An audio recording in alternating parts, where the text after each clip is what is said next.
En hiver 1857, 4 femmes disparurent d'une colonie mormone isolée dans le territoire de l'Utah, sans laisser une seule empreinte dans la neige.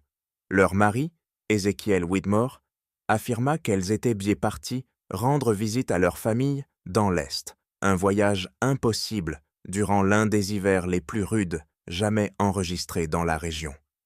Pendant plus de 60 ans, l'Église de Jésus-Christ des Saints des Derniers Jours garda l'incident classifié dans ses archives privées, jusqu'à ce que, en 1920, des ouvriers chargés de construire une nouvelle chapelle fassent une découverte qui obligea les dirigeants de l'Église à affronter le chapitre le plus sombre de leur histoire primitive en Utah.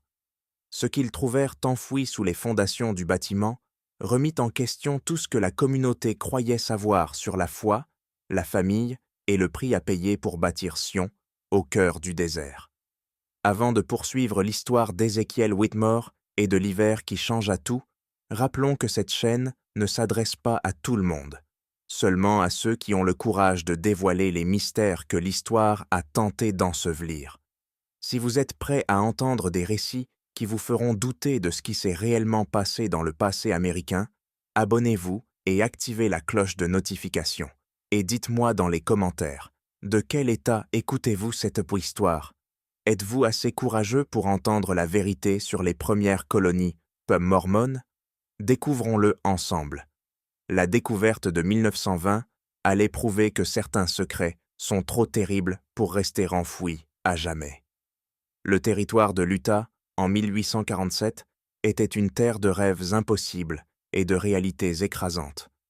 Lorsque Brigham Young contempla pour la première fois la vallée du Grand Lac Salé et déclara « C'est ici », il observait des milliers de kilomètres carrés de désert alcalin, encadrés de montagnes qui enfermeraient son peuple dans une isolation totale pendant des mois. Pourtant, pour les pionniers mormons, cette désolation représentait la providence, une terre promise où ils pourraient de pratiquer leur foi sans les persécutions qui les avaient chassés du Missouri, de l'Illinois et de tous les autres endroits qu'ils avaient y tenté d'appeler « maison ». Ezekiel Whitmore arriva dans la vallée avec la deuxième vague de migration mormone, à la fin de septembre 1847. Contrairement au premier groupe qui accompagnait Brigham Young, celui de Whitmore dut affronter l'hiver approchant avec des provisions insuffisantes et des abris précaires. Âgé de 34 ans, Ezekiel était un charpentier habile, originaire du Vermont, converti au mormonisme en 1843, après avoir entendu Joseph Smith prêcher à Nauvoo. Ce qui le distinguait de la plupart des autres pionniers, c'était sa situation familiale. Il voyageait avec 4 épouses, toutes légalement mariées, à lui, selon le principe du mariage plural, que l'Église commençait alors à pratiquer en secret. Sa première femme, Sarah Whitmore, âgée de 31 ans, était une femme posée, aux cheveux grisonnants, mariée à Ézéchiel depuis 8 ans. Elle était stérile, un fait qui, dans la théologie mormone, rendait le mariage plural non seulement acceptable, mais nécessaire pour atteindre le plus haut degré de gloire céleste.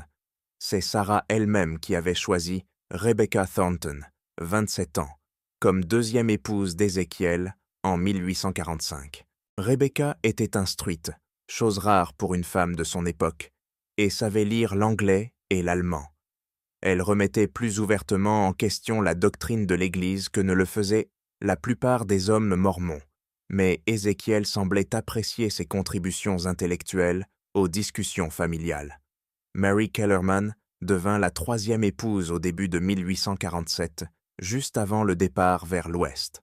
Âgée de 24 ans, elle était enceinte de son premier enfant et souffrit terriblement durant la traversée des plaines.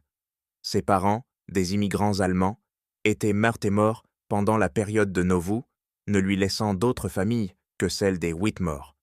La 4e épouse, Ruth Caldwell, n'avait pas encore 19 ans lorsqu'elle rejoignit la famille, 3 mois avant le départ pour l'Utah. Son mariage avec Ézéchiel avait été arrangé par des anciens de l'Église, qui estimaient qu'elle avait besoin de protection après la mort de sa propre famille durant les conflits du Missouri.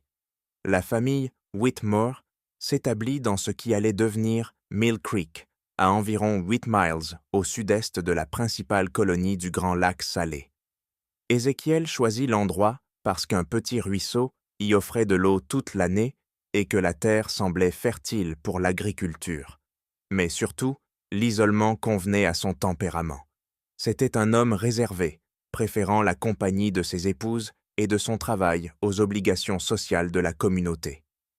Cet automne-là, il travailla avec une intensité désespérée pour se préparer à l'hiver. Il construisit une grande cabane avec des pièces séparées pour chacune de ses femmes, suivant les protocoles précis que les hommes mormons avaient développés pour gérer les foyers pluriels. La cabane, solide, possédait des murs de rondins épais et une fondation en pierre, mais c'était la seule structure à des kilomètres à la ronde. Leurs voisins les plus proches étaient une famille de convertis danois vivant à 3 miles au nord, eux-mêmes inaccessibles une fois la neige tombée. La communauté mormone, à cette époque, était unie par nécessité. Chaque famille dépendait des autres pour survivre. Partage des ressources, entraide et soutien mutuel. Les dirigeants de l'Église exerçaient une surveillance stricte sur les mariages pluriels, non seulement pour des raisons théologiques, mais aussi parce qu'ils comprenaient les difficultés pratiques de la vie en isolement. Les hommes pratiquant la polygamie devaient maintenir l'harmonie au sein de leur foyer et contribuer positivement au bien-être collectif. Les épouses d'Ézéchiel apportaient chacune des compétences différentes à leur foyer reculé.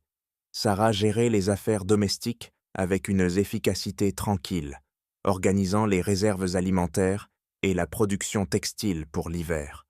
Rebecca tenait des registres détaillés des provisions et dépenses, tout en apprenant des notions de médecine de base utiles en cas d'urgence. Mary, malgré sa grossesse, excellait dans la conservation des aliments et avait constitué une impressionnante réserve de fruits et légumes séchés. Ruth, la plus jeune, débordait d'énergie et d'optimisme, accomplissant les travaux physiques les plus durs malgré sa petite taille. En décembre 1847, la famille Whitmore semblait prospère. Les archives de l'Église montrent qu'Ézéchiel se rendait régulièrement à la colonie principale pour échanger des marchandises et assister aux réunions. Ses épouses étaient décrites par les visiteurs comme en bonne santé, bien habillées et remarquablement harmonieuses pour une famille plurielle. L'évêque William Curtis, qui visita la cabane au début de décembre, écrivit plus tard dans son journal que la famille Whitmore semblait bénie d'une unité et d'une prospérité inhabituelle. Un témoignage, selon lui, d'une vie pieuse et bien ordonnée. Mais ce que l'évêque Curtis ne nota pas dans son journal officiel, seulement dans son journal privé, fut un détail troublant. Les 4 femmes paraissaient trop harmonieuses, terminant les phrases les unes des autres et se mouvant d'une manière étrangement synchronisée, comme si une seule conscience habitait plusieurs corps. Il remarqua également qu'elles portaient toutes des marques similaires aux poignets, de petites coupures délibérées qu'elles attribuaient à des accidents de cuisine, mais qui semblaient toutes de la même profondeur et du même âge. L'hiver de 1847-1848 fut d'une sévérité extrême, même pour l'Utah. La neige commença à tomber à la mi-novembre et continua par intermittence jusqu'en mars. Les températures descendirent à plusieurs reprises sous les 20 degrés, et le vent soufflait dans la vallée avec une telle force qu'il pouvait renverser un homme adulte. Pour les familles vivant dans la colonie principale, cet hiver fut difficile, mais supportable. Pour des familles isolées, comme celle des Whitmore, ce fut une épreuve de préparation, de foi et d'endurance. La dernière fois que les 4 femmes Whitmore furent vues, ensemble, remonte au 19 décembre 1847, lorsque des chasseurs de la colonie principale passèrent près de leur cabane. Ils signalèrent avoir vu de la fumée s'échapper de la cheminée et parlèrent brièvement avec Sarah et Rebecca, qui acceptèrent un don de viande de cerf fraîche. Les femmes les remercièrent poliment, mais déclinèrent l'invitation à venir célébrer Noël au village, disant qu'elles tiendraient leur propre culte familial. Ce qui se produisit ensuite allait intriguer les enquêteurs pendant des décennies et devenir le mystère le plus persistant de la première histoire mormone en Utah. Le premier signe que quelque chose n'allait pas apparut le 8 janvier 1848 lorsque Ezekiel Whitmore arriva à la colonie principale pour demander un entretien privé avec l'évêque Curtis. Ceux qui le virent, ce jour-là, décrivirent un homme qui semblait avoir vieilli de plusieurs années en 3 semaines. Ses vêtements étaient en désordre, sa barbe négligée, et ses yeux portaient, selon un témoin, le regard d'un homme qui en a trop vu. Dans la cabane de l'évêque, à l'abri des oreilles, Ézéchiel expliqua que son épouse Sarah avait reçu une révélation divine lui ordonnant de se rendre à l'Est pour s'occuper de sa sœur malade dans le Missouri. Il affirma qu'elle avait ressenti cet appel avec une telle force qu'elle n'avait pu attendre le printemps et était partie avec un petit groupe de voyageurs de passage. L'évêque Curtis fut immédiatement méfiant. Aucun voyageur ne tenterait un tel périple en plein hiver, et Sarah n'avait jamais mentionné avoir une sœur dans le Missouri. Lorsque l'évêque demanda plus de précision, l'histoire d'Ézéchiel commença à changer. Il déclara d'abord que les voyageurs étaient comme des missionnaires retournant vers l'Est, puis prétendit qu'il s'agissait d'hommes de montagne connaissant des routes secrètes d'hiver. Ses mains tremblaient tandis qu'il parlait, et il ne cessait de jeter des regards vers la porte comme s'il s'attendait à voir quelqu'un entrer. Le plus troublant était son insistance à ce que l'évêque ne visite pas la cabane pour vérifier l'état de ses autres épouses, prétextant qu'elles observaient une période de purification spirituelle nécessitant un isolement total. L'évêque Curtis nota la conversation dans son journal officiel, mais son journal personnel révèle une inquiétude croissante. Il écrivit « Frère Whitmore parle de révélation, mais je crains qu'il ne dissimule quelque chose de bien plus terrestre et terrible. Son comportement évoque la culpabilité plutôt que le chagrin, et ses explications contredisent à la fois la raison et la saison. » 3 semaines plus tard, le 30 janvier, Ézéchiel revint à la colonie avec un rapport encore plus inquiétant.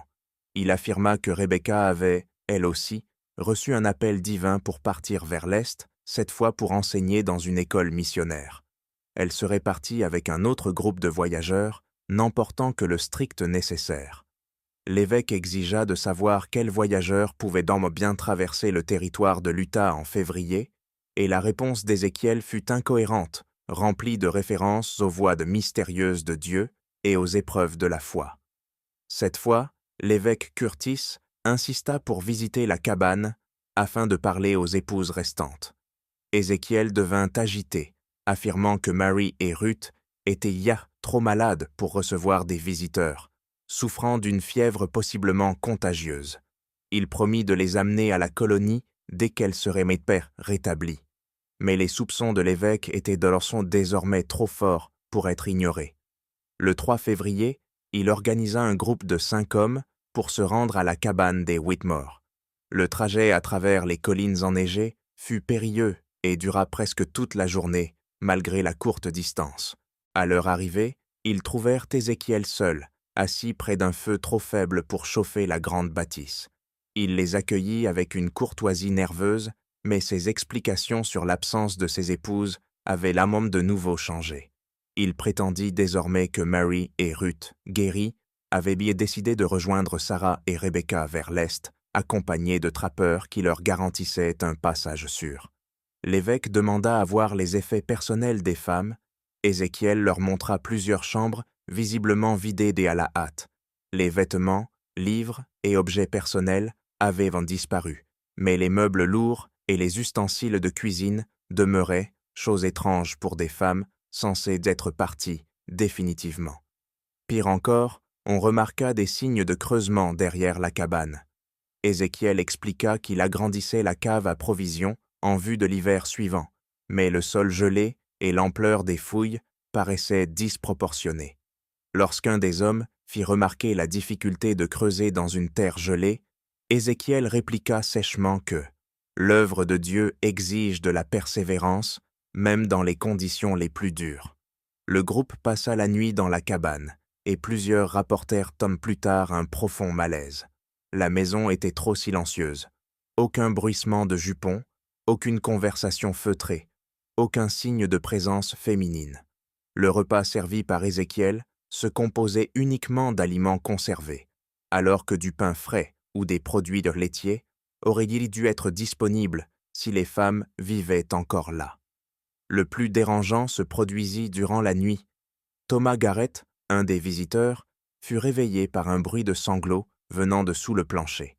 Au matin, les autres attribuèrent ce son au vent ou au craquement du bois, mais Garrett demeura convaincu d'avoir entendu des voix humaines en détresse. Et le lendemain, le groupe repartit, troublé. Dans son journal privé, l'évêque Curtis écrivit « Je crains que le frère Whitmore n'ait commis des actes qui apporteront la honte sur notre peuple chez notre foi. L'isolement hivernal peut pousser les hommes à des extrémités désespérées, et je redoute que les pressions du mariage plural n'aient jamais brisé son esprit. » Pourtant, il devait agir avec prudence. La communauté mormone était déjà surveillée par le gouvernement fédéral, et toute rumeur de violence pouvait attirer une intervention. Après consultation avec d'autres dirigeants, il décida de suivre la situation discrètement, espérant que le printemps éclaircirait le mystère. Durant les mois suivants, Ézéchiel se montra régulièrement à la colonie, toujours seul, de plus en plus amaigri. Il affirmait recevoir des lettres de ses épouses, heureuses et installées à l'Est, mais il ne les montra jamais, prétendant les avoir brûlées accidentellement ou qu'elles étaient trop intimes. Les rumeurs se répandirent.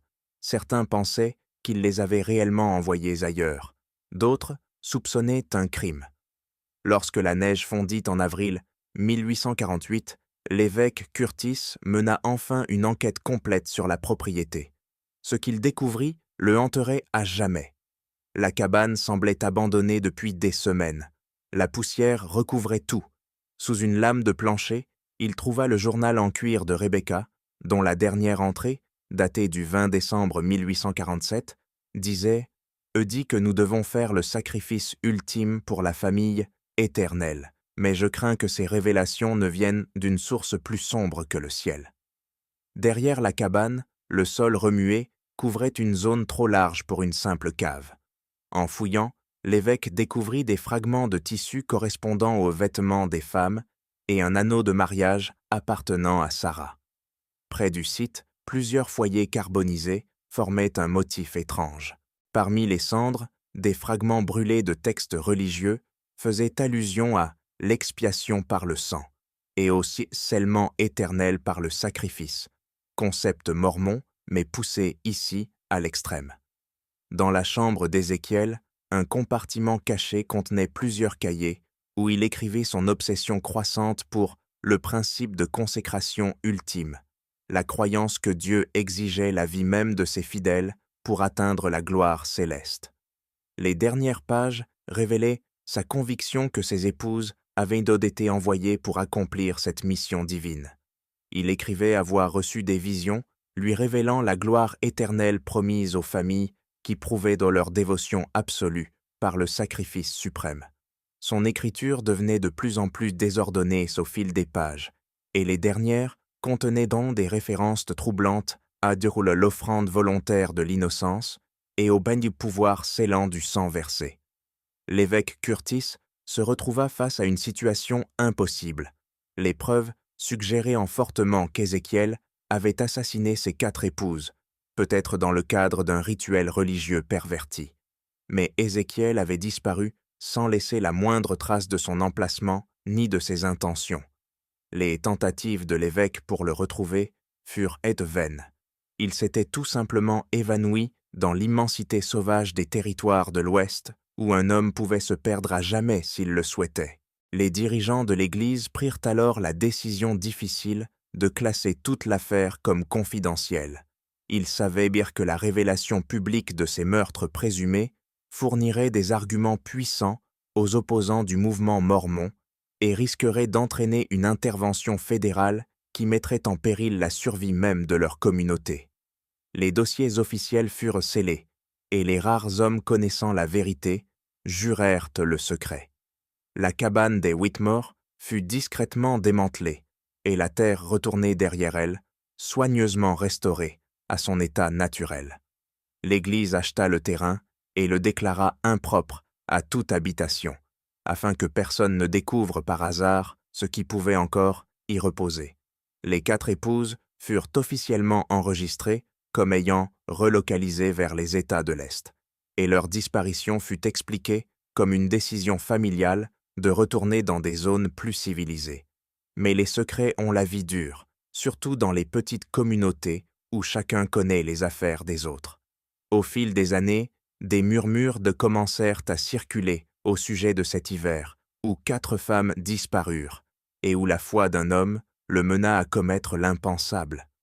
Certaines versions affirmaient qu'Ézéchiel avait sombré dans la folie à cause de l'isolement et du fanatisme religieux. D'autres prétendaient qu'il avait découvert, dans cette vallée reculée, quelque chose qui exigeait un prix terrible pour la survie de sa famille. Les rumeurs les plus persistantes évoquèrent la possibilité qu'il n'ait pas agi seul. Plusieurs croyaient que les 4 femmes avaient participé volontairement au rituel qui leur coûta la vie, persuadées par les révélations divines de leur mari que leur sacrifice était nécessaire à leur salut éternel. Cette version de l'histoire était la plus dérangeante, car elle suggérait que la tragédie résultait d'un délire collectif plutôt que d'une folie individuelle. Avec le temps, la région entourant l'ancien domaine des Whitmore acquit une réputation d'endroit hanté. Les voyageurs rapportaient une sensation d'être observés en traversant la vallée, et certains affirmaient entendre des voix de femmes portées par le vent, surtout pendant les mois d'hiver. Les autorités religieuses rejetaient ces récits comme de simples superstitions, mais ils renforçaient l'impression qu'une ombre persistante demeurait attachée à ce lieu. Le mystère aurait pu rester enfoui à jamais si la croissance continue de l'Église n'avait pas nécessité la construction de nouveaux édifices pour ses fidèles. En 1920, plus de 70 ans après les disparitions, les autorités décidèrent d'ériger une nouvelle maison de prière dans le secteur en plein essor de Mill Creek. Le site choisi, plat et central, semblait idéal. Personne ne se doutait des ténèbres cachées sous sa surface. Ce que les ouvriers allaient donc découvrir allait y forcer l'Église à affronter l'un de ses secrets les plus soigneusement gardés, et révéler que l'hiver de 1847-1848 avait été encore plus terrible qu'on ne l'avait jamais imaginé. La construction débuta un matin clair d'octobre 1920. Le superviseur du chantier, le frère Samuel Morrison, fervent mormon né dans la vallée, avait entendu toute son enfance les histoires chuchotées sur la propriété Whitmore, mais comme la plupart de sa génération, il les considérait comme des légendes locales exagérées au fil du temps. Les travaux d'excavation commencèrent le 15 octobre, utilisant des machines à vapeur pour creuser rapidement le sol rocailleux. Les 2 premiers jours se déroulèrent sans incident, si ce n'est la découverte occasionnelle de vieux fers à cheval ou de morceaux de métal rouillés témoignant du passé pastoral du lieu. Mais le 3e jour, l'équipe fit une découverte troublante. À environ 1,20 mètres sous la surface, ils mirent au jour une chambre de pierre d'environ 2,5 mètres de côté, soigneusement bâtie et fermée par une dalle plate. Lorsqu'ils soulevèrent la pierre, ils découvrirent un ensemble d'objets disposés avec une précision rituelle, comme une cache funéraire. On y trouvait 4 ensembles de vêtements féminins soigneusement pliés, robes, sous-vêtements, chaussures et objets personnels tels que peignes, miroirs et bijoux. Plus frappant encore, chaque pile contenait une petite bourse en cuir contenant des papiers d'identité et des documents personnels appartenant clairement à Sarah, Rebecca, Mary et Ruth Whitmore. L'état de conservation était remarquable. Protégés par la sécheresse et la pierre, les objets semblaient intacts, comme s'ils avaient été déposés la veille. Le frère Morrison alerta immédiatement l'évêque Harold Stevenson, jeune responsable de la paroisse de Mill Creek. Ignorant tout de l'affaire Whitmore, mais conscient de l'importance de la découverte, Stevenson contacta le siège de l'Église à Salt Lake City. Quelques heures plus tard, une délégation arriva, dirigée par l'ancien James Tanner, membre du Quorum des 12 et détenteur d'un accès aux archives historiques confidentielles. L'examen des documents retrouvés dans la chambre confirma les soupçons que les anciens dirigeants avaient longtemps redoutés. Parmi les objets se trouvaient des lettres écrites par chacune des 4 épouses, manifestement rédigées peu avant leur mort, des adieux destinés à des proches qu'elles ne reverraient jamais. Ces lettres étaient minées d'une acceptation glaçante, décrivant leur appel à la gloire éternelle par le sacrifice ultime. Celle de Sarah, d'une écriture soignée, exprimait sa gratitude envers la providence divine pour l'avoir choisie à participer à l'ordonnance scellante qui unirait leur famille pour l'éternité. La lettre de Rebecca, plus longue et théologiquement complexe, évoquait des doctrines obscures et affirmait que le sang innocent versé dans la droiture ouvrait les portes de la gloire céleste. Celle de Mary était la plus déchirante. Elle parlait de son enfant à naître et croyait que le sacrifice de 2 vies serait compté double aux yeux du Seigneur. Enfin, la lettre de Ruth, la plus brève, contenait des mots d'amour et une joie fervente à l'idée de rejoindre la famille éternelle de la manière la plus sacrée qui soit.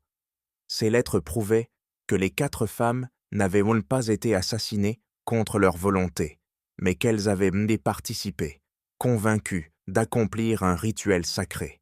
Cette révélation était presque plus terrifiante que le meurtre lui-même. Ézéchiel avait réussi à persuader ses épouses que leur mort était nécessaire à leur salut éternel. L'ancien tanneur ordonna aussitôt l'arrêt des travaux et demanda à retrouver les dossiers scellés relatifs à l'affaire Whitmore. Leur contenu peignait un tableau plus complet de la tragédie, mais soulevait aussi des questions plus troublantes encore.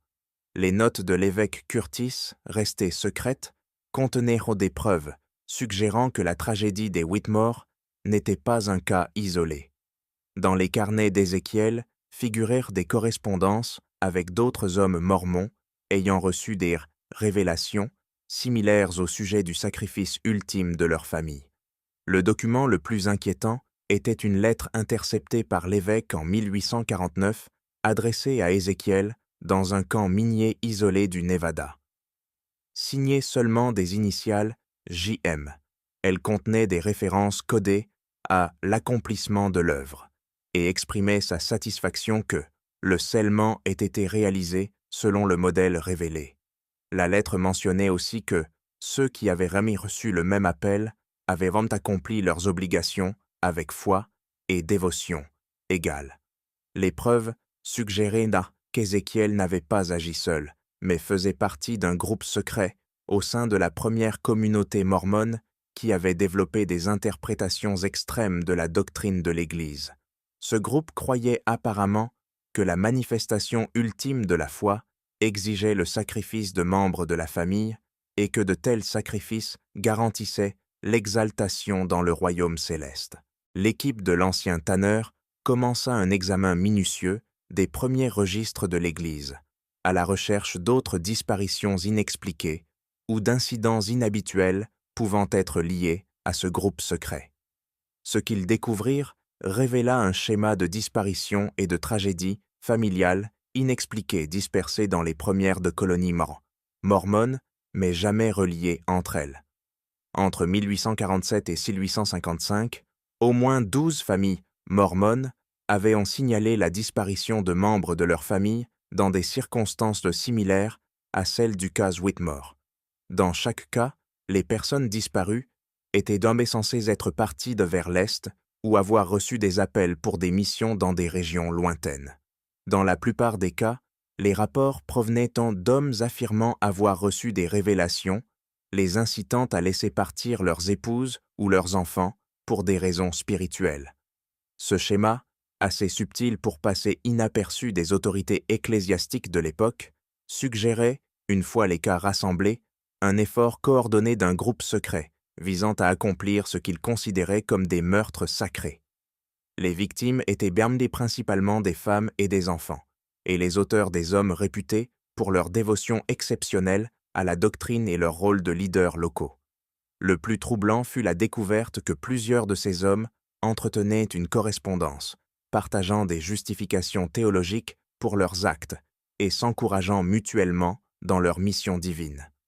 Les lettres montraient en eux que le groupe avait élaboré une théologie complexe, s'appuyant sur des passages obscurs des Écritures mormones et des enseignements anciens pour légitimer leurs actions. Ils croyaient que la pratique du mariage plural n'était que le début d'une loi supérieure, qui finirait par exiger le sacrifice des membres de la famille afin d'atteindre la consécration totale à Dieu. Ils se considéraient comme les pionniers d'une forme plus avancée de dévotion religieuse qui, pensaient-ils, serait un jour révélée à tous les fidèles mormons comme l'exigence ultime pour la gloire céleste. À mesure que l'enquête de l'ancien Tanner progressait, l'ampleur de la conspiration devenait de plus en plus claire. Le groupe secret semblait inclure des membres éminents de l'Église à travers le territoire de l'Utah, y compris certains ayant occupé des postes de direction importants. Il avait agi avec une coordination méticuleuse, partageant des informations et se soutenant mutuellement dans leurs croyances. L'enquête révéla également que le groupe avait finalement été découvert par les autorités ecclésiastiques vers le milieu des années 1850, entraînant une purge secrète. Certains membres furent écartés de leurs fonctions, d'autres contraints de fuir le territoire. Aucune mention n'en fut faite dans les registres officiels, ces actions ayant été menées discrètement pour éviter tout scandale ou donner des arguments aux critiques anti-mormons. Mais la découverte de la chambre de pierre sur le site de construction de Mill Creek prouva que les activités du groupe avaient été bien plus étendues que ce que les dirigeants de l'Église avaient imaginé à l'époque.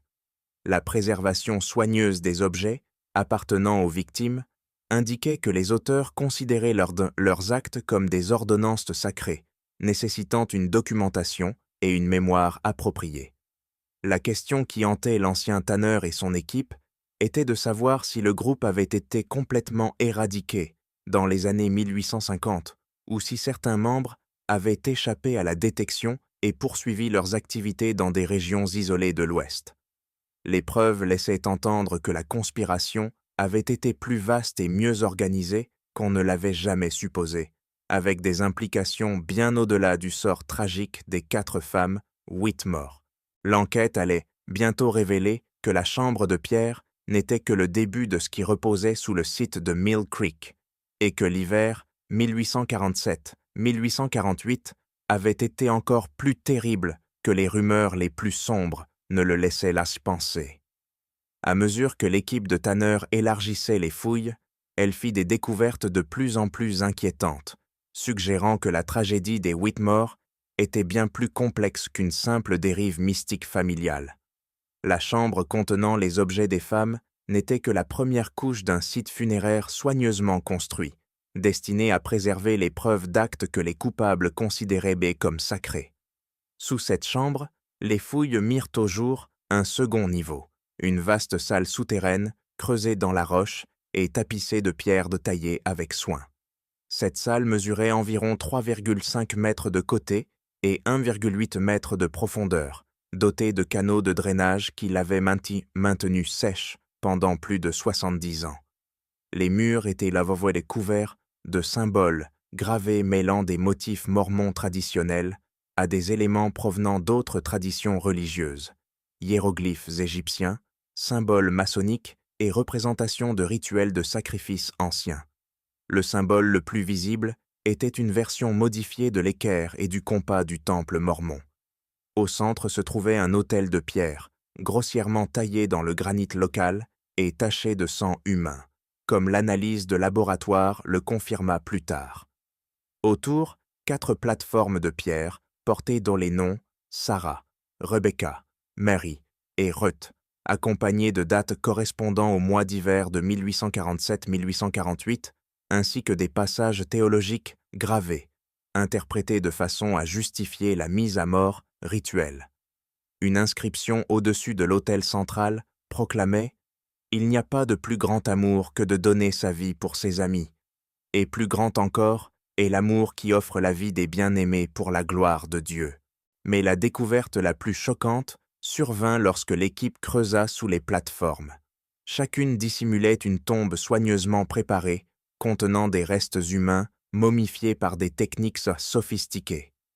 Les corps des 4 femmes avaient été traitées selon des méthodes de conservation avancées, probablement inspirées par l'intérêt des premiers mormons pour la culture égyptienne. Les analyses révélèrent qu'elles avaient été tuées d'un seul coup précis au cœur, donné avec une lame cérémonielle, tous identiques en profondeur et en position, indiquant un rituel méticuleusement exécuté. Les femmes portaient des robes blanches ornées de symboles religieux et d'objets spirituels personnels, préparés spécialement pour la cérémonie. Ces éléments amenèrent l'équipe de Tanner à envisager que les femmes aient pu consentir à leur mort, croyant participer à un rituel garantissant leur salut éternel. Les tablettes de pierre retrouvées autour des murs confirmèrent cette hypothèse. Elles décrivaient les rituels, minute par minute, relatant les dernières paroles des femmes et leurs remerciements pour avoir été choisies pour la gloire éternelle. Ces inscriptions évoquaient également la grande œuvre révélée d'en haut, qui guidait les actions du groupe. Les documents révélèrent clairement que les meurtres des Whitmore faisaient partie d'un plan plus vaste, impliquant plusieurs familles et destiné à démontrer le degré ultime de foi et de dévotion requis pour atteindre la gloire céleste. Le plus terrifiant fut la découverte que la chambre rituelle avait été conçue pour un usage répété. Les systèmes de drainage, les techniques de préservation et la construction soignée indiquaient que le lieu avait été prévu comme un site permanent pour des cérémonies similaires. La chambre comportait des zones de préparation pour plusieurs victimes, ainsi que des espaces de rangement pour les instruments rituels et les vêtements cérémoniels. L'équipe d'enquête découvrit également des preuves que la chambre avait effectivement été utilisée pour d'autres victimes en plus des 4 femmes Whitmore. Des inscriptions gravées indiquaient qu'au moins 8 autres personnes avaient été scellées dans la chambre entre 1848 et 1855, parmi lesquelles des membres de 3 autres familles portées disparues durant les premières années de la colonisation mormone en Utah. L'ampleur de la conspiration devenait claire.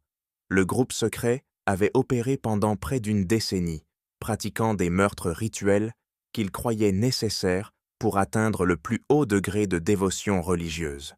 Ce groupe avait développé des justifications théologiques élaborées et créé des installations permanentes pour mener ces cérémonies. L'équipe de l'ancien Tanner faisait face à une crise susceptible de révéler le chapitre le plus sombre de l'histoire mormone. Les preuves de découverte démontraient qu'un groupe secret, au sein de la première Église, avait commis des meurtres rituels systématiques, impliquant peut-être des dizaines de victimes sur plusieurs années. Les implications pour la réputation de l'Église et la foi de ses membres étaient accablantes. L'enquête révéla aussi que le groupe tenait des registres détaillés de ses activités, y compris des listes de victimes potentielles et des plans d'expansion. Ces documents suggéraient que la conspiration était bien plus organisée et étendue qu'on ne l'avait imaginé, avec des cellules opérant dans plusieurs colonies à travers le territoire de l'Utah. Le plus troublant était la preuve que certains membres du groupe occupaient des postes d'autorité dans la hiérarchie de l'Église, utilisant leur accès à des informations confidentielles pour identifier des victimes et dissimuler leurs crimes. Le groupe se servait apparemment de sa connaissance de la doctrine et de sa position de confiance pour convaincre les victimes que leur mort était nécessaire à leur salut éternel. L'équipe comprit qu'elle ne découvrait pas seulement une série de crimes isolés, mais les preuves d'une conspiration systématique ayant agi au plus haut niveau de l'Église mormone primitive. Les implications étaient si graves que l'ancien Tanner contacta immédiatement la première présidence de l'Église pour signaler ses découvertes et demander des directives. La décision qui serait prise dans les jours suivants déterminerait si la vérité sur la tragédie des Whitmore et la conspiration plus large serait révélée au public, ou à nouveau enterrée pour protéger l'Église du scandale et de la persécution. Mais à mesure que l'équipe poursuivait les fouilles, elle soupçonna que la chambre souterraine cachait encore des secrets plus terribles, qui rendraient bien le choix entre vérité et dissimulation encore plus difficile. La phase finale de l'enquête de l'ancien Tanner commença lorsque son équipe découvrit un passage caché menant de la chambre rituelle principale à un niveau encore plus profond. Le passage était étroit et soigneusement dissimulé derrière un faux mur, ce qui suggérait qu'il menait à la partie la plus secrète du complexe souterrain. Ce qu'ils trouvèrent dans cette chambre plus profonde révéla la véritable ampleur de la conspiration et l'identité de ses dirigeants. La chambre inférieure, plus petite que celle du dessus, avait été construite avec un soin et une précision remarquables. Les murs étaient vernis et garnis de pierres taillées portant des symboles religieux complexes, et le plafond était soutenu par des arches soigneusement ajustées, démontrant des connaissances avancées en ingénierie. C'était clairement le sanctuaire intérieur du groupe secret, l'endroit où se tenaient ses réunions et cérémonies les plus importantes. Au centre, l'équipe trouva une table de pierre d'une précision extraordinaire. Sa surface était couverte de cartes détaillées du territoire de l'Utah, montrant les implantations mormones et marquant des sites spécifiques désignés pour les activités du groupe. Les cartes contenaient aussi des notes détaillées sur les familles de chaque colonie, mettant l'accent sur celles pouvant fournir des victimes adéquates pour les rituels. La découverte la plus choquante fut une série de tablettes de pierre contenant le cadre théologique complet développé par le groupe pour justifier ses actes. Ces deux tablettes révélaient que le groupe était dirigé par un homme nommé Jeremiah Blackwood, qui prétendait avoir reçu des révélations directes de Joseph Smith lui-même, lui ordonnant d'établir ce qu'il appelait l'ordre du sacrifice éternel. Selon ces tablettes, Blackwood avait assisté à certaines réunions privées de Joseph Smith à Nauvoo et avait développé une interprétation extrême des enseignements du prophète sur les familles éternelles et le mariage céleste. Blackwood croyait que l'épreuve ultime de la foi exigeait que les familles prouvent leur dévotion à Dieu en sacrifiant tout, y compris la vie, afin d'obtenir leur exaltation éternelle. Les tablettes contenaient donc des instructions détaillées pour identifier les familles jugées aptes à participer au rituel de l'ordre. Les critères incluaient une foi forte, un isolement géographique et des structures familiales susceptibles de passer inaperçues. Les familles polygames étaient particulièrement visées, leurs relations complexes et déplacements fréquents, facilitant les disparitions. Ezekiel Whitmore avait été recruté durant l'hiver 1846 à 1847, alors que la communauté mormone se préparait à son exode vers l'ouest. Blackwood l'avait identifié comme candidat idéal en raison de sa ferveur religieuse, de son tempérament réservé et de son mariage plural avec 4 femmes sans liens familiaux étroits au sein de la communauté. Le recrutement fut progressif et méticuleusement orchestré. Blackwood commença par partager ce qu'il présentait comme des révélations secrètes sur les lois supérieures du mariage céleste, introduisant graduellement Ézéchiel à des idées théologiques de plus en plus extrêmes. Au moment du départ de la famille Whitmore pour l'Utah, Ézéchiel était complètement endoctriné dans les croyances de l'ordre et avait accepté d'exécuter le sacrifice rituel de ses épouses durant leur premier hiver dans le territoire. Les tablettes révélaient également que l'ordre avait établi des opérations similaires dans plusieurs colonies mormones de l'Ouest. Chaque cellule était dirigée par un membre de confiance, recruté personnellement par Blackwood, chargé d'identifier les victimes et de mener les rituels. Les cellules opéraient là de façon indépendante, mais restaient en contact par un réseau de lettres codées et de réunions secrètes. La chambre rituelle, sous le site de Mill Creek, était l'une des installations permanentes construites pour ces cérémonies. D'autres chambres semblables avaient été érigées près d'autres colonies, chacune destinée à préserver les traces des rituels pour ce que l'ordre croyait être leur future reconnaissance comme ordonnance religieuse légitime.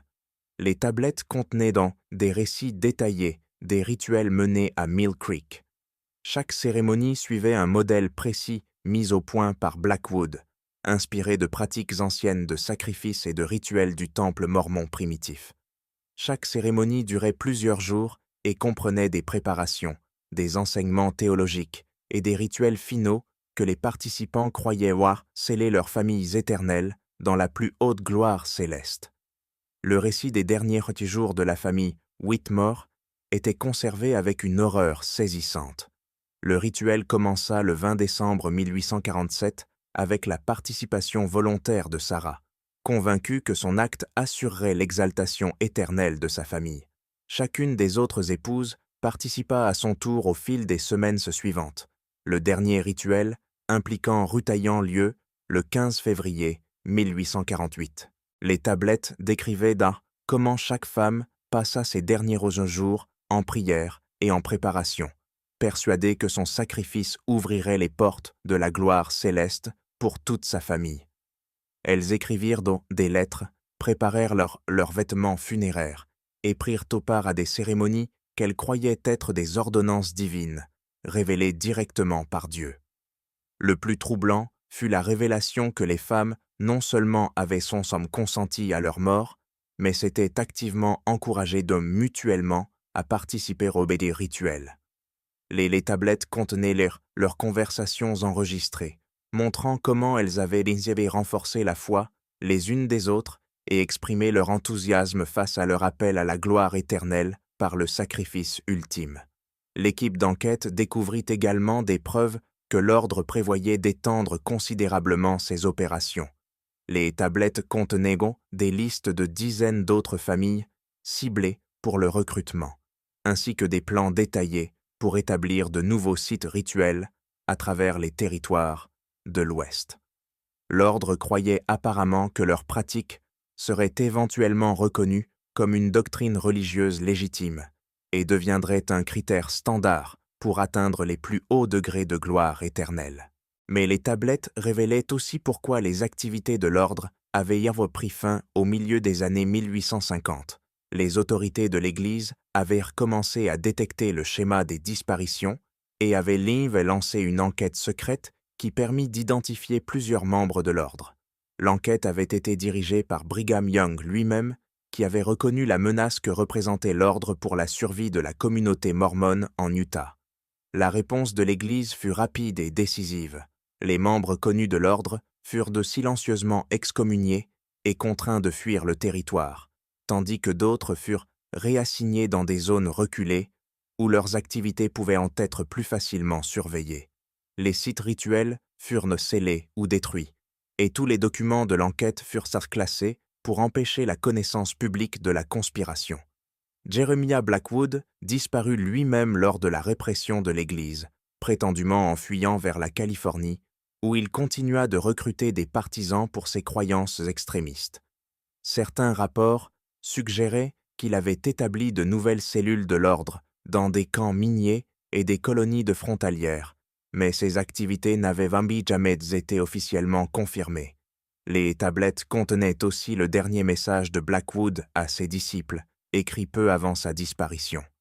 Dans ce message, il prophétisait que les pratiques de l'ordre seraient un jour révélées comme divinement inspirées et constitueraient l'épreuve ultime de la foi pour tous les vrais croyants.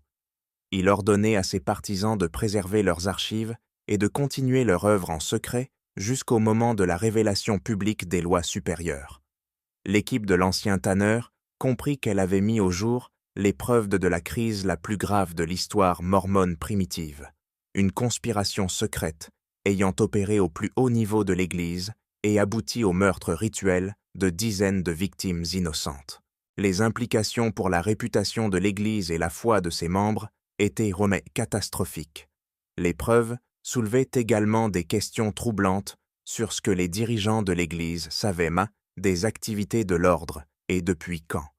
Les tablettes suggéraient que certains membres de la hiérarchie de l'Église étaient conscients des enseignements extrêmes de Blackwood, mais avaient échoué à agir suffisamment rapidement pour empêcher le développement de sa conspiration meurtrière. Le plus inquiétant était la possibilité que d'autres cellules de l'ordre aient continué à opérer après la répression officielle, commettant d'autres meurtres rituels dans des zones reculées où leurs activités ne seraient jamais détectées. Les preuves laissaient le penser que l'influence de l'ordre avait été bien plus étendue que ce que les autorités ecclésiastiques avaient imaginé, avec des implications pouvant dépasser largement le territoire de l'Utah.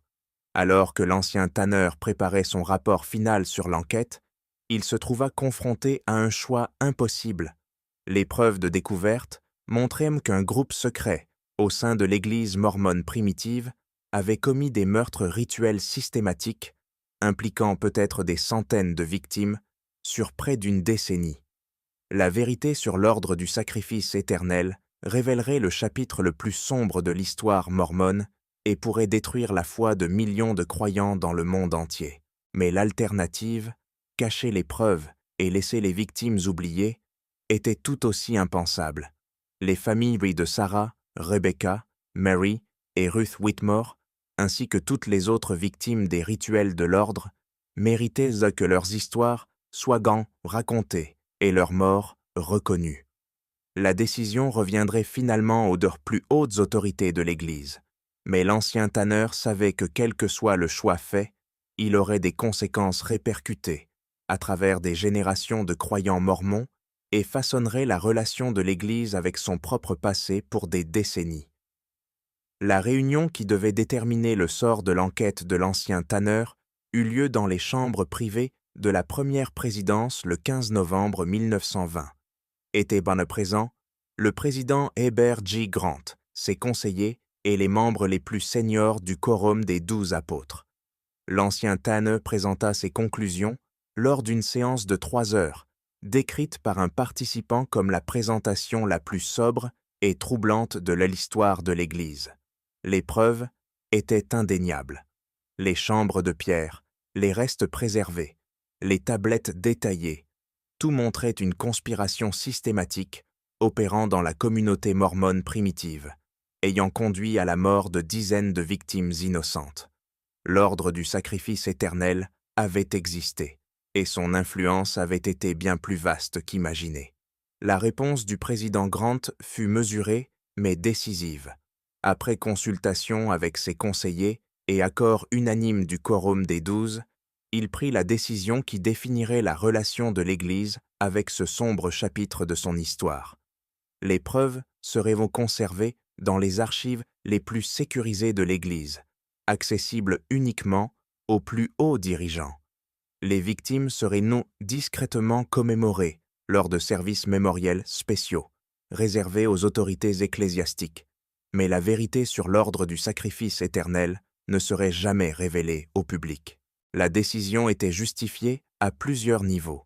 La révélation publique aurait fourni des munitions aux critiques anti-mormons et aurait pu ébranler la foi de millions de croyants ayant consacré leur vie à l'Église.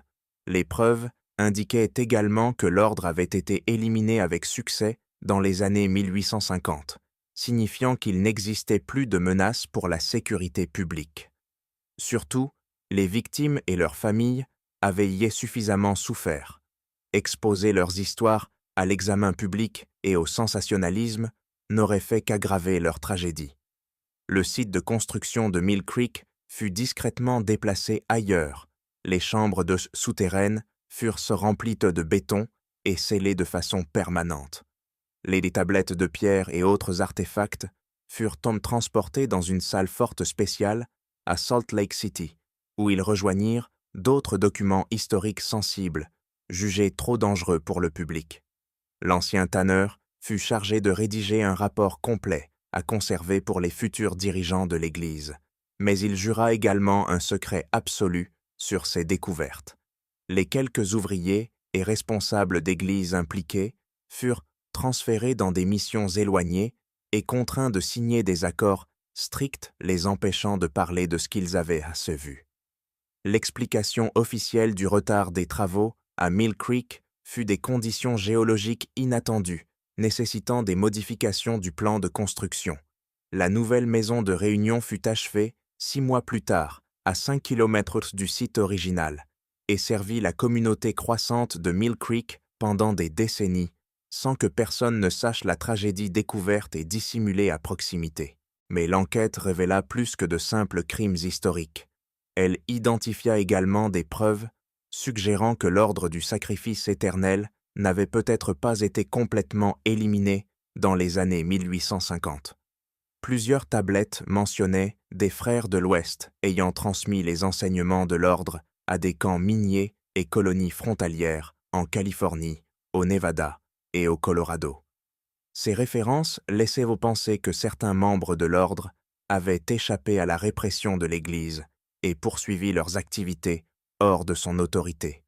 Le président Grant autorisa discrètement une enquête de suivi pour déterminer si des cellules de l'ordre restaient actives dans les territoires de l'Ouest. Cette enquête, menée par les services de sécurité de l'Église plutôt que par des missionnaires réguliers, permit de découvrir au moins 3 sites rituels supplémentaires exploités par des membres de l'ordre à la fin des années 1850 et au début des années 1860. La découverte la plus troublante provint d'un camp minier près de Virginia City, au Nevada, où les enquêteurs trouvèrent là les vestiges d'une chambre rituelle qui semblait avoir été utilisée aussi récemment qu'en 1875. Les preuves suggéraient que certains membres de l'ordre avaient donc poursuivi leurs activités pendant près de 30 ans après la répression officielle, adaptant leurs méthodes aux populations plus transitoires des communautés minières où les disparitions étaient moins susceptibles d'être enquêtées. Cette menace persistante nécessitait une action immédiate, mais elle créait également des complications supplémentaires pour les autorités de l'Église. Toute enquête sur les activités de l'ordre dans des communautés non mormones risquait d'exposer la conspiration et aurait nécessité la coopération des autorités fédérales, susceptibles d'utiliser ces informations pour justifier une nouvelle persécution de l'Église mormone. La solution fut un programme secret qui fonctionna pendant près de 2 décennies, utilisant les ressources de l'Église pour identifier et éliminer les cellules restantes de l'ordre sans révéler leur existence aux autorités publiques. Les agents de l'Église travaillaient discrètement pour localiser les membres suspects, rassembler des preuves de leurs activités et soit les convaincre de cesser leurs opérations, soit organiser leur retrait de poste où ils pourraient causer davantage de tort. Le programme réussit à identifier et perturber au moins 6 cellules restantes, mais il révéla également l'ampleur réelle de la conspiration initiale. Les preuves suggéraient que l'ordre du sacrifice éternel avait opéré dans au moins 15 lieux différents à travers l'ouest des États-Unis et avait été responsable de la mort de plus de 200 victimes entre 1847 et 1875. La dernière cellule de l'ordre fut éliminée en 1895, lorsque les agents de l'Église localisèrent le vieillissant Jeremiah Blackwood lui-même, vivant sous un nom d'emprunt dans un camp minier isolé du territoire du Colorado.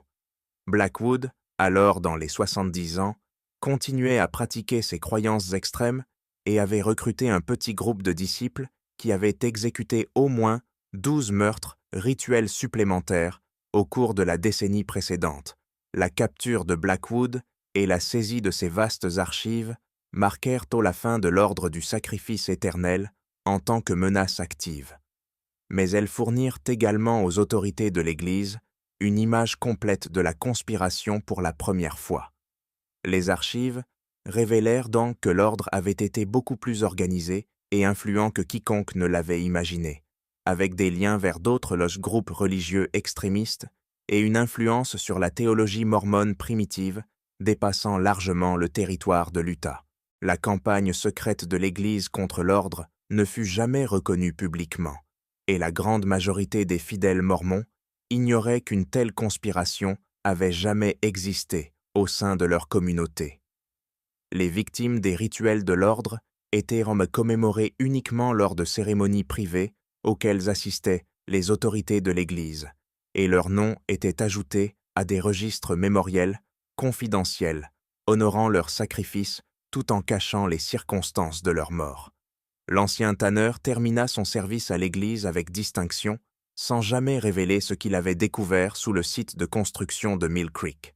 Il vécut jusqu'à 93 ans, emportant le secret de l'ordre du sacrifice éternel dans sa tombe.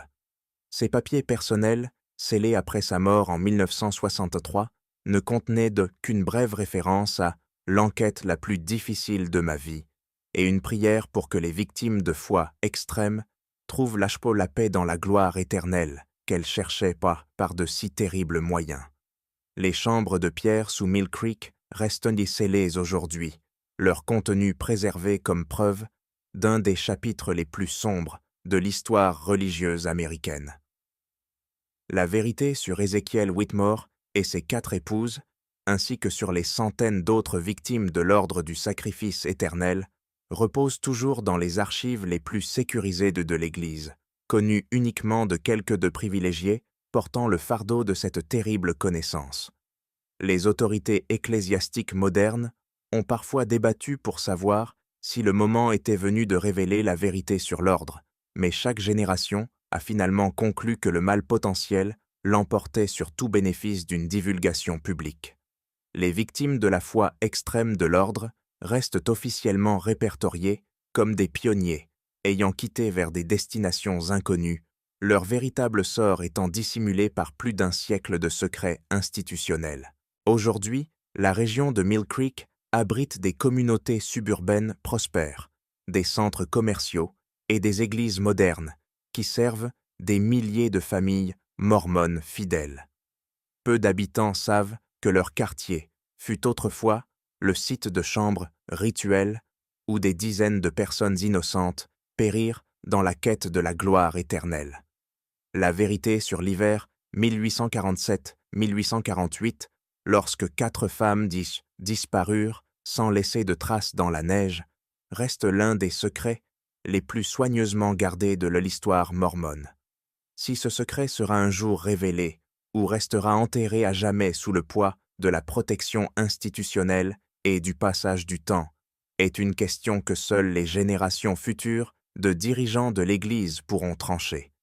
Mais l'histoire d'Ézéchiel Whitmore et de ses 4 épouses reste un rappel saisissant des terribles conséquences pouvant découler de la foi religieuse détournée en justification d'actes indicibles et lorsque la poursuite de la gloire éternelle conduit à la destruction de vies innocentes.